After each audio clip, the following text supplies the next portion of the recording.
اعوذ باللہ من الشیطان الرجیم بسم اللہ الرحمن الرحیم سورۃ النور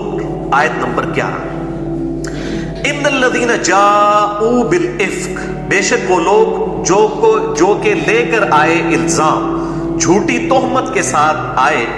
عصبۃ منکم، وہ تمہیں میں سے ایک گروہ ہے، لا تحسبوہ شرا لکم، تو اے مسلمانوں تم اسے برا مت خیال کرو اپنے حق میں۔ ظاہر بہت بڑی ٹریجڈی تھی آپ صلی اللہ علیہ وسلم کی بیوی پر تہمت کا لگ جانا، تو اللہ تعالیٰ فرماتا ہے کہ اللہ تعالیٰ ہر خیر کے اندر سے چونکہ شر نکالتا ہے، اور یہ جو ہر شر میں سے خیر نکالتا ہے، یہ شر بھی تمہارے لیے خیر کا سبب بنے گا۔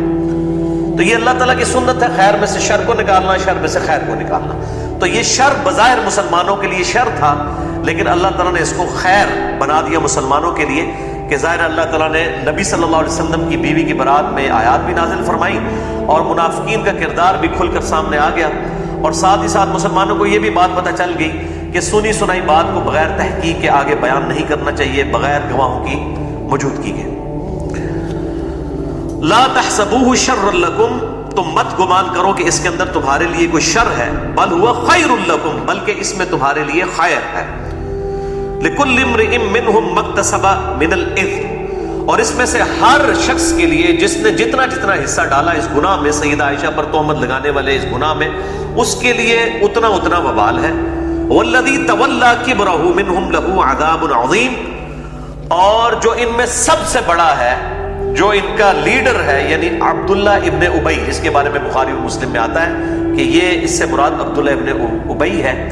لہو عذاب عظیم، اس کے لیے تو بہت بڑا عذاب ہے اللہ کے ہاں۔ دنیا میں اسے سزا نہیں دی گئی، 3 اصحاب جو تھے ان کو سزا دی گئی، سیدنا مصطح کو، اور سیدنا حسان ابن ثابت کو، اور سیدہ زینب کی بہن تھی حمنہ رضی اللہ عنہم اجمعین، ان تینوں کو قذف لگائی گئی۔ ابو داؤد و ترمذی میں آتا ہے 80 کوڑے لگائے گئے۔ باقی یہ جو ان کا بڑا لیڈر تھا منافقین کا، عبداللہ ابن ابی، اس کو چھوڑ دیا گیا فتنے کے ڈر سے۔ تو یہ بخاری اور مسلم دونوں میں موجود ہے کہ یہ جو الفاظ ہیں والذی تولی کبرہ منہم لہ عذاب عظیم، یہ پرٹیکولرلی عبداللہ ابن ابی کے بارے میں، کیونکہ بنو امیہ کے دور کے اندر یہ آیت سیدنا علی کے اوپر فٹ کی جاتی تھی، نعوذ باللہ من ذالک، کہ یہ حضرت علی جو ہے وہ الزام لگانے والوں میں شامل ہے۔ اسی حوالے سے میں نے پچھلی دفعہ بھی گفتگو کی تھی کہ بخاری اور مسلم میں عبداللہ ابن ابی کا نام آیا ہے، لہذا یہ سیدنا علی کے اوپر بالکل تہمت لگائی گئی۔ لولا اذ سمعتموہ ظن المؤمنون والمؤمنات بانفسہم خیرا، ایسا کیوں نہ ہوا کہ جب تم نے یہ افواہ سنی تھی، مومن مردوں اور مومن عورتوں کو چاہیے تھا کہ وہ اپنوں کے بارے میں حسن ظن رکھتے، بجائے وہ بدگمانی کرنے کے۔ یہ مسلمان مرد و عورت جن کے اوپر یہ تہمت لگائی گئی، سیدنا صفوان یا سیدہ عائشہ رضی اللہ عنہما وعلیہم السلام، یہ تمہارے اپنے مسلمان بھائی تھے اور بہن تھے، تمہیں تو چاہیے تھا اپنوں کے بارے میں حسن ظن رکھتے۔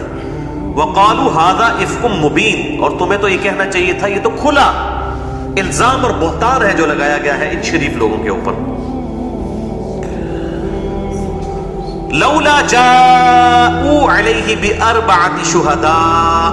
کیوں نہ ایسا ہوا کہ اگر انہیں تہمت لگائی ہی تھی تو وہ 4 گواہ اس کے اوپر پیش کرتے۔ فاذ لم یأتوا بالشہداء فاولئک عند اللہ ھم الکاذبون، اب جب کہ وہ 4 گواہ نہیں پیش کر سکے، ظاہر الزام ہی جھوٹا تھا، تو گواہ کہاں سے لانے تھے؟ تو اللہ تعالیٰ فرماتا ہے تو یہ اللہ کے ہاں تو ہیں جھوٹے۔ وَلَوْلَا فَضْلُ اللَّهِ عَلَيْكُمْ وَرَحْمَتُهُ، اور اگر اللہ کا فضل اور رحمت تم پر نہ ہوتی، فی الدنیا والآخرہ، دنیا اور آخرت میں، لَمَسَّكُمْ فِي مَا أَفَقْتُمْ فِيهِ عَذَابٌ عَظِيمٌ، تو اللہ تعالیٰ کی طرف سے تمہیں پہنچ جاتا اس زبان درازی کی وجہ سے، جو تم نے یہ افواہ جو ہے سنی سنائی بات آگے کر دی، بہت بڑا عذاب۔ اب سب کے سب لوگ ظاہر شامل نہیں ہوئے، چند لوگ ہی شامل ہوئے۔ اللہ تعالیٰ کا خاص فضل تھا کہ اللہ تعالیٰ نے اہل ایمان کی اکثریت کو اس الزام سے محفوظ رکھا۔ تو یہ اللہ تعالیٰ فرماتا ہے کہ یہ ہمارا فضل ہے خاص اصحاب رسول پر صلی اللہ علیہ وآلہ وسلم۔ اذ تلقونہ بألسنتکم، جب تم اپنی زبانوں سے یہ سٹوری جو ہے نقل کر رہے تھے، یعنی یہ عادت ہوتی ہے سنی سنائی بات کو آگے کرنا. وتقولون بأفواہکم ما لیس لکم بہ علم، اور تم اپنے منہ سے وہ باتیں نکال رہے تھے کہ جس کے بارے میں تمہارے پاس علم بھی نہیں تھا. بغیر علم کے سنی سنائی بات کو آگے بیان کر دینا،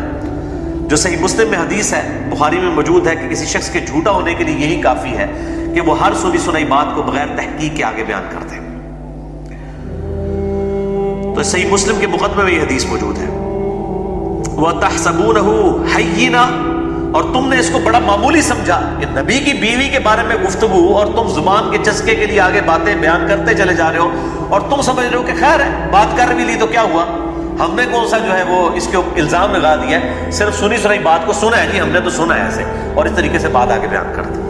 اللہ تعالیٰ ماتا تم تو بڑا اس کو معمولی خیال کر رہے تھے. وَهُوَ عِندَ اللَّهِ عَظِيمٌ، جبکہ اللہ کے ہاں تو یہ بہت بڑی بات تھی. اتنی بڑی جرت تمہاری کہ نبی کی بیوی کے بارے میں اس طرح کی گفتگو تم نے سنی اور تم آگے بات کرنا شروع کر دی. وَلِعَوْذُ بِاللَّهِ تَعَالَى وَلَوْلَا إِذْ سَمِعْتُمُوهُ قُلْتُمْ مَا يَكُونُ لَنَا أَن نَّتَكَلَّمَ بِهَذَا، کیوں نہ ایسا ہوا کہ جب تم نے یہ بات سنی سنائی بات سنی تھی، یہ افواہ سنی تھی، تو تمہیں یہ کہنا چاہیے تھا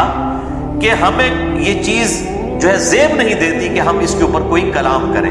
سبحانک ھذا بہتان عظیم، اور یہ کہنا چاہیے تھا کہ اللہ پاک ہے، یہ تو کھلا الزام ہے نبی کی بیوی کے اوپر. اگر کچھ کہنا ہی تھا نا بغیر دلیل کے، تو یہ کہہ دیتے کہ نبی کی بیوی ہے تو نبی کی بیوی تو پاک ہی ہوگی. میں نے پچھلی دفعہ بھی بتایا، اس سے پچھلی دفعہ بھی، کہ انبیاء کی بیویاں کافرہ اور مشرکہ بھی ہوئی ہیں، لیکن ایز فار ایز حیا از کنسرن تو اللہ تعالیٰ نے نبیوں کی بیویوں کو اس حوالے سے ضرور محفوظ رکھا ہے. سورہ التحریم میں آتا ہے آخری رکوع کے اندر کہ سیدنا لوط علیہ السلام، سیدنا نوح علیہ السلام، یہ دو بہترین اللہ تعالیٰ کے پیغمبر، بہترین انسان، ان کی دونوں کی بیویاں کافرہ اور مشرکہ تھیں. اور اللہ تعالیٰ فرماتا ہے کہ وہ بہترین ہمارے بندے بچا نہ سکے اپنی بیویوں کو ہمارے عذاب سے، کیونکہ انہوں نے اسلام قبول نہیں کیا. لیکن وہ بھی مشرکہ اور کافرہ تھی، بے حیائی والا معاملہ ان کے ساتھ قطعاً کوئی نہیں تھا. یہ انبیاء کی خوبی ہے کہ اللہ تعالیٰ حیا کے معاملے میں ان کی عصمت اور عفت کی حفاظت فرماتا ہے ان کے گھر والوں کی. یہ بڑا اہم مسئلہ ہے. اس لیے میں نے جنگ جمل والا ایشو اور واقعہ عفق کو جوڑا تھا کہ جنگ جمل والا جو ایشو ہے اس میں سیدہ عائشہ کی غلطی تھی، اس پہ احادیث موجود ہیں، قرآن پاک کی آیات موجود ہیں، آپ صلی اللہ علیہ وسلم کی پریڈکشنز موجود ہیں، تو میں نے ساری احادیث بھی وہ بیان کی تھی. بہرحال اس کی بنیاد کے اوپر، جنگ جمل والے واقعے کی بنیاد پہ سیدہ عائشہ کی حیا والا جو معاملہ ہے اس میں ان کے اوپر کوئی زبان درازی نہیں کی جا سکتی. اور اسی طریقے سے جو سیدہ عائشہ رضی اللہ تعالیٰ عنہ کی جو دفاع پر یہ حدیث عفق آئی بخاری اور مسلم کی، اور یہ قرآن حکیم کی سورۃ النور کی آیات 11 سے لے کر 26 تک، ان کی بنیاد کے اوپر جنگ جمل والے ایشو میں ان کا دفاع نہیں کیا جا سکتا.